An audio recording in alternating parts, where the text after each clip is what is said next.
আমি কেন পুরস্কৃত হব না? আমি কেন অসুখে ওষুধ পাবো না? আমার যে মাসে 30,000 টাকা ওষুধ লাগে, একটা কোম্পানি বলে দিতে পারে কাজী হায়াতের মাসের যে ওষুধ লাগে আমি ফ্রি। আপনি কি অনেক বড় লোক? না মানে আপনার অনেক কোটি কোটি টাকা আছে? না না, একটা একটা অসুস্থ হয়ে গেলে আপনি বা আমি দুজনের কথাই বলছি, তখন আমাদের হাত পাততে হয় অন্য লোকের কাছে। আমরা কেন হাত পাততে হয়? কারণ আমরা সংস্কৃতি সেবী হিসাবে আমরা আসলে মূল্যায়িত হই না সারা না। জীবনে, মূল্যায়িত হই না। না, এবং আমাদেরকে এখনো ধরেন, আমি তো নাটক বানাই ম্যাক্সিমাম ক্ষেত্রে, এখন ফিল্ম বানানো শুরু করছি গত 4-5 বছর যাবত। আমাকে কিন্তু অনেকে কোশ্চেন করে যে কি করেন? আমি বাংলাদেশে একটা সর্বোচ্চ ডিগ্রি নেওয়া মানুষ। আমি কিন্তু এমন না যে আমি পড়াশোনা ছেড়ে এসে এটা করছি। আমাকে জিজ্ঞেস করে কি করেন? আমি নাটক বানাই। আর কি করেন? তো এটার চেয়ে আমাকে মানে জুতা মারা ভালো না? যে আমাকে বলে আর কি করেন? অনিমেষ, আমি বলি, মাঝে মাঝে আমার মনে হয়, তুমি তো বললে সর্বোচ্চ ডিগ্রি নেওয়া, আমি M.Com পাশ করে সিনেমায় আসছি। আজ ভাবি যে M.Com পাশ করে যদি একটা ব্যাংকেও চাকরি করতাম, তাহলে রিটায়ারমেন্টের সময় আমি বেশ কিছু টাকা পেতাম। তাতে আমার একটা ফ্ল্যাট হতো, ব্যাংকে টাকা জমাতাম, আমি বসে খেতে পারতাম। এখন আর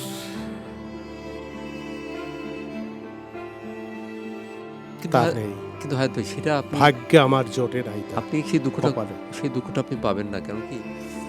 ওই যে ভালোবাসা, হ্যাঁ, এই যে কোটি কোটি মানুষ আপনাকে চেনে, হ্যাঁ, তাকে চিনতো। এই যে নিউ মার্কেট ঢুকতে দৌড়ে এক মহিলা একটা পান উঁচু করে নিয়ে আসছে, পানের দোকানদার মহিলা, 5 টাকা দাম পান, তার কাছে 5 টাকা, তার পুঁজি হলো 200 টাকা, 200 টাকায় 5 টাকা ইজ সামথিং। সে পানটা উঁচু করে নিয়ে আসছে আমারে দেওয়ার জন্য। স্যার স্যার দাঁড়ান, স্যার দাঁড়ান। দাঁড়াইছি, একটা পান হাতে দিয়ে বলতেছে, স্যার পান খান। আমি বললাম, আমি তো পান খাওয়া ছেড়ে দিয়েছি বাবা। কয়, ইতিহাস ছবিতে দেখছি আপনি খাইছেন পান, আমার পানটা খান। এই যে তার ভালোবাসা, দৌড়ে দোকান ছেড়ে দৌড়ে আসা, এ তো আমার 21 পদকের চাইতে বড় পদক। না, আমরা রাজনীতি করি না, কিন্তু রাজনীতি তো আমাদেরকে করায়। আমরা এই রাজনীতির শিকার হই প্রতিনিয়ত। আমরা যারা শিল্পী, আমরা শিল্পটা কি চাইছি? আমরা তো শিল্প ছাড়া তো অন্য কিছু চাইনি না, চাইনি, তখন এটা আমাদেরকে অন্যায়। এবং আমরা আসলে আমার প্রাপ্যটুকু আমার চাওয়া কি অন্যায় নাকি? না না, অন্যায় না। কেন অন্যায় হবে? তাই না?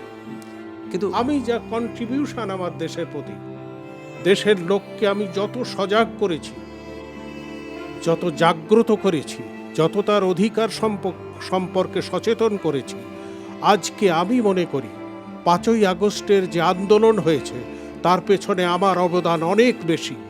কারণ আমি প্রত্যেকটা ছবিতে এই জনগণকে জাগ্রত করেছি, কিন্তু তার অধিকার সম্পর্কে জাগ্রত করেছি, 5ই আগস্টের পরে তো ছাত্রদের সম্পর্কে জাগ্রত করেছি। আমার একটা ছবি ত্রাস দেখে ছবিতে শো করতেছিলাম, আমার এফডিসিতে শো করতেছিলাম ঢাকা ইউনিভার্সিটির ছেলেদের নিয়ে। হঠাৎ একটা ছেলে ছবির মাঝখানে চিৎকার করে উঠল, বিদ্রোহ করে উঠল, বন্ধ করেন। আর কি হয়েছে? এরকম আমার হাতে অস্ত্র তুলে দিয়েছে। আমি ভালো ছেলে ছিলাম, আমি লেখাপড়া শিখতে আসছিলাম, আমার হাতে এই অস্ত্র তুলে দিছে, আমার হাতে অস্ত্র তুলে দিছে। এই কুচক্রীরা, এদের বিচার হওয়া উচিত। তো আমি তো সচেতন করেছি মানুষদের, ওই ছেলেটার মনের মধ্যে জাগ্রত করতে পেরেছি তার ভালো মানুষই, তার ছাত্রত্ব জাগ্রত করেছি। আমি তো ভালো কাজ করেছি সমাজের, আমি কেন পুরস্কার পাবো না? আমি কেন পুরস্কৃত হব না? আমি কেন অসুখে ওষুধ পাবো না? এর জন্য কি পলিটিশিয়ানরা দায়ী না? আপনার এর জন্য আমি বলবো 10টা কোম্পানি এসে এগিয়ে আসা উচিত আমার যে মাসে 30,000 টাকা ওষুধ লাগে, একটা কোম্পানি বলে দিতে পারে কাজী হায়াতের মাসের যে ওষুধ লাগে আমি ফ্রি পারে না বলতে? কয়দিন লাগবে? 5-6 বছর বাঁচবো বড় জোর, পারে না বলতে? ওই এগিয়ে তো আসে না কেউ। তার মানে এই কন্ট্রিবিউশনটা বৃথা বৃথা কন্ট্রিবিউশন। অথচ আমরা জানি যে আমরা যারা রিক্রিয়েটরটা একটা সমাজকে নির্মাণ করে। আপনি দেখবেন যে যে কোনো সমাজে, যে সমাজের চলচ্চিত্র যত উন্নত, ইউরোপে দেখেন ওদের চলচ্চিত্র উন্নত মানে ওরা ওদের জীবনযাপন কিন্তু ওই চলচ্চিত্রের সাথে সাথে কম্পেয়ার করে উন্নত হয়ে গেছে। আজকে আমাদের পাশের দেশ ইন্ডিয়া চলচ্চিত্র রপ্তানি করে যেভাবে ওরা বিশ্বে এখন সেকেন্ড। মালায়ালাম ইন্ডাস্ট্রি একটা ছোট্ট ইন্ডাস্ট্রি, ওখান থেকে তারা 300 কোটির সিনেমা তৈরি করে। একটা ডিরেক্টর একটা সিনেমা করে যে টাকাটা উপার্জন করে ওরা আর জীবনে লাগে না। অথচ কাজী হায়াত একটা সিনেমা করছে, আমি নিশ্চিত সেই সিনেমাতে সব শেষে কি তার কোনো টাকাই থাকেনি। এবং আরও একটা মজার ব্যাপার কি, দুজন পরিচালক আছে, আমরা বসছি তো, একটা খুব মজার একটা কথা বলি আপনাকে। আমার ধরেন কোনো এক প্রডিউসার, সে হিসাব করতেছে যে এই খরচ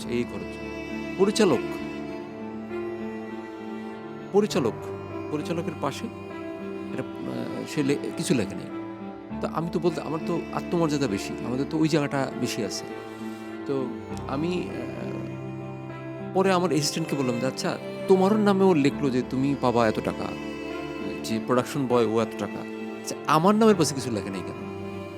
তো প্রডিউসার বলছে এটা পরে হবে। তার মানে সিনেমাতে সবচাইতে যে ইম্পর্টেন্ট লোক, তার রেমুনারেশন বা কিছু সেটা পরে হবে। তাহলে সে কি করে বেস্ট ডেলিভারিটা দেয়?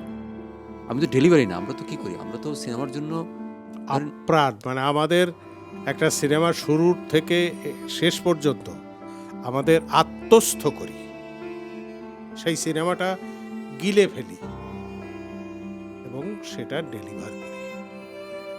না একদম, আমি ওই আগের একটা প্রসঙ্গ আবার বলতে চাই, এটা আমি খুব আমার মনের মধ্যে, ওই যে আমরা শিল্পীরা মনের মধ্যে খুব স্ট্রাইক হয়, আপনার 30,000 টাকার ওষুধ দরকার হয় প্রতি মাসে। এটা 5টা কোম্পানি না, একটা কোম্পানি পারে দিতে। আপনি আসলে কি ওষুধ খান যার জন্য আপনার 30,000 টাকা লাগে এখন?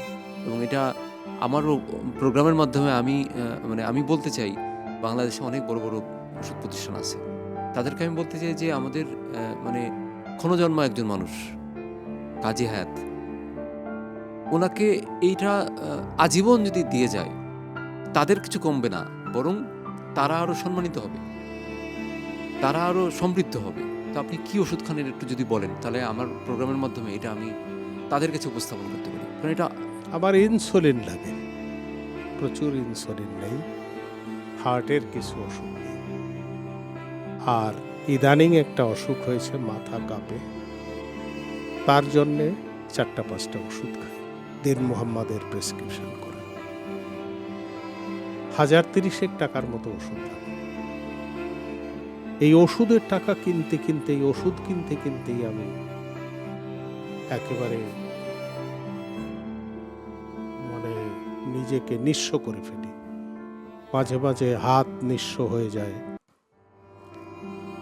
আমার বেশ কিছু ইনকাম নাই, আমার এত টাকা জোগাড় করিনি, আমি লস করেছি সিনেমায় অনেক। আমার একটি সিনেমা শুধু ইতিহাস একটু লাভ করেছিলাম, খোকন সোনায় একটু লাভ করেছিলাম, 4-5 লাখ টাকা করে লাভ করেছিলাম। ইতিহাস লাভ করেছিলাম 7-8 লাখ টাকা। কারণ হলো ইতিহাস যখন রিলিজ হয়েছে, ইতিহাস সিনেমা দেখার ধরন আছে, এই কাপে চা খাবেন আপনি, চায়ের টাকা দেবেন, চা খাবেন, চায়ের টাকা দেবেন না, চা খেতে পারবেন না। আমার সিনেমা আপনি দেখবেন, আমি টাকা পাবো। আমার ব্যবসার ধরন হলো এটা পকেটে করে নিয়ে যাওয়া না, আপনি দেখলে আমি টাকা পাবো। আমার ইতিহাস ছবি যত লোক দেখেছে, সেই টাকাটা যদি আমি পেতাম, তাহলে আমার আর কিছুই করা লাগতো না।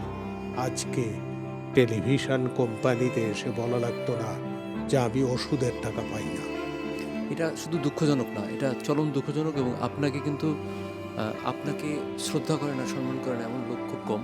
আমাদের এই যে চলচ্চিত্র ওরিয়েন্টেড যে চলচ্চিত্র মানে পরিচালক সমিতি, শিল্পী সমিতি, প্রযোজক সমিতি, এই অনেকগুলো সমিতি আছে, এরাও জানে, প্লাস দেশ সরকার আছে, সরকার জানে। আমার দল করতে হবে কেন? আমার এতগুলো, এখন আমাদের ওষুধ নির্মাণ যে সংগঠনগুলো এতগুলো আছে, এতগুলো টিভি স্টেশন থাকে, আমার খুব দুঃখ লাগছে। এই জন্যই আমরা স্বজাতি বলেই আমার এটা মনে হচ্ছে, যেহেতু আমরা পরিচালক, আমার মনে হচ্ছে যে এটা আপনি টিভিতে এসে বলছেন যে এটা আমার জন্য খুবই লজ্জার বিষয়। লজ্জা না, আমার খুব দুঃখ লাগছে, কারণ খুব স্বাভাবিক, আমরা তো কিছু করতে আমি পারি না। জানি আমার ছেলে মেয়ে যদি দেখে শোনে তাহলে আমাকে রাগ করবে, খুব রাগ করবে, আমি কষ্ট পাবো, আমার ছেলে মেয়েরাও কষ্ট পাবে, খুব দুঃখ। কিছুই পেলাম না জীবনে, 9টা পুতলা দিয়ে রাখলে খালি।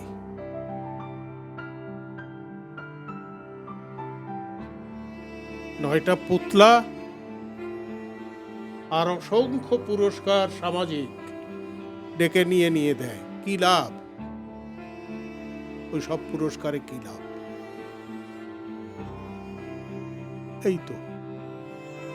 এই তো পেলাম জীবনে। যেসব ছবির টাকাগুলো পাওয়ার কথা ছিল পাইনি। শুনলে অবাক হবে, সিপাহীর মতো সুপারহিট ছবি করে একটি টাকা পাইনি আমি, একটি টাকা আমাকে দেয়নি অভিসার সিনেমা হলের মালিক KM আর মঞ্জুর, সুচরিতার স্বামী, দেয়নি আমাকে টাকা।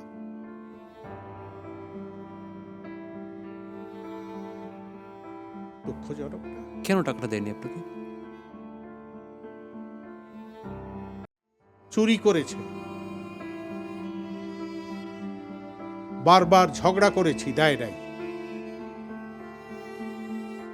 ক্ষমা করে দিলাম ওদের। আমি তো বেঁচে আছি, ওরা মরে গেছে, ক্ষমা করে দিলাম। আমরা খুব দুর্ভাগা জাতি। আমি ক্ষমা করে দিলাম সবাইকে যারা আমার টাকা দেয়নি। আরো জীবিত আছে অনেকে যারা আমার টাকা দেয়নি, তাদের সবাইকে আমি ক্ষমা করে দিলাম। তবুও আমি বেঁচে থাকবো কাজী হায়াত এই দেশের মানুষের ভালোবাসা নিয়ে। মানুষ আমাকে ভালোবাসবে। এখনই টেলিভিশন স্টেশন থেকে যাওয়ার সময়, গাড়িতে ওঠার সময় যে লোকটি আমাকে দেখবে, আমাকে সালাম দেবে, জিজ্ঞেস করবে, স্যার কেমন আছেন? এটাই তো অনেক পাওয়া। আর কয়দিন বাঁচবে?